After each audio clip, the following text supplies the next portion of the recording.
to answer this kanina. Kasi kaming cousins, we're very close. So every Sunday, we try to see Mamita. Right, we're not complete, basta kung sino mga available. And super meaningful na yun sa kanya. Like, basta makita niya ko, happy na siya. Like, we're eating lang sa house niya, laughing, watching TV, kwentuhan, update. So yun, may naalala ka ba mga advice niya sa'yo when you enter the business? I think nakuha ko yun, she's always on time. Sabi niya, I never want people to wait for me, even if I will wait for a while. Okay. So I think, I'm proud to say, I think I'm always on time naman.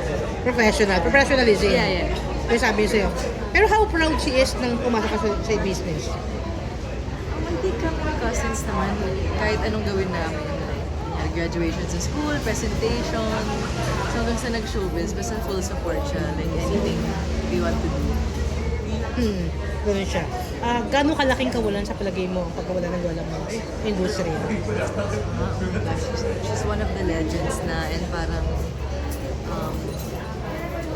malaking kawalan, pero it's not just her songs, feeling ko na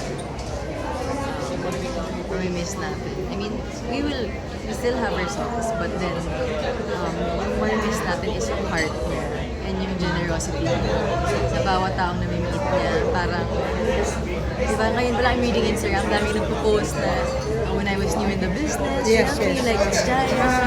Parang dami niyang welcome, like, with no questions. Just sobrang gracious. Na-experience mo ba yung merong artista or singer na in-approach ka, sinabi sa'yo, alam mo yung lola mo, ang bait-bait sa akin dati niyan. I think Moira. I did a music video like years ago. Tapos sabi ni Moira, oh my gosh. Moira de la Torre.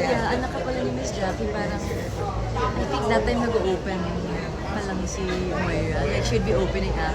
Yung, hindi pa siya like yung Moira na Moira. Yeah, na parang sold out. So, she was starting Nag-i-start pa lang, okay. Yeah, so parang, one time daw my lola approached her and said, one day you will have your own audience. Oh my And she God. never forgot. Kasi parang, di ba pag opening act ka, I think feeling niya that time na wala masyadong nakikinig. Totoo yun.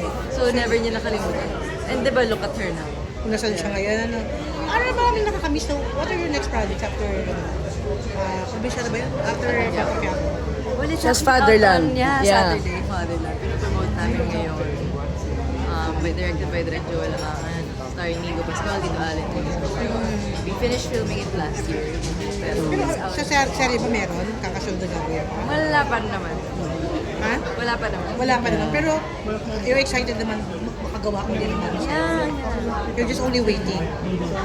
Actually, nag-guest ako sa may film ako na guesting. Baka hindi pa pwede yung sabi.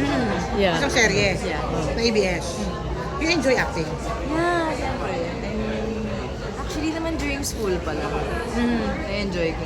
Pero I wanted to focus sa school, tapos finish it. Tapos parang after that, naging right timing naman. Workshop. Okay. Ara, I'm just curious, Asia's Queen of Song si Miss Pilita. So was there a time na inawitan kanya like Hell Let to Sleep when you were still a little kid? Oo, yung mga lullabies. Meron ba? I don't remember when I was a baby, but yung mga like, naaalala ko na memories is when we were kids, magpa-piano siya. Tapos Okay. lahat kami kakanta. Even until now.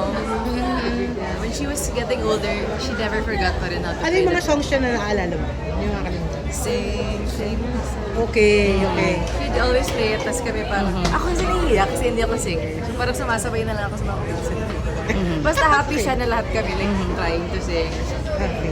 So, last question na lang, was there anything na you wish you could have told your mamita before she passed?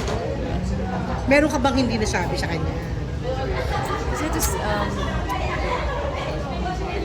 siguro kasi hindi ako the type na ma-I love you. Like hindi ako, that's not my love language. So sana I was able to say I love you and thank you for everything. Yun lang. Yun lang. And we will miss your, thank you for being our light of the family. Sabi nga ng mga nakausap namin, masayahing tao daw talaga. Makwento ba siya? Kahit, basta positive energy siya. Feeling ko kahit may problem siya, hindi niya ipapa-feel sa akin. Kasi parang forever positive vibes siya. Ganun. Maraming salamat. Kung nakita ang picture, kailangan.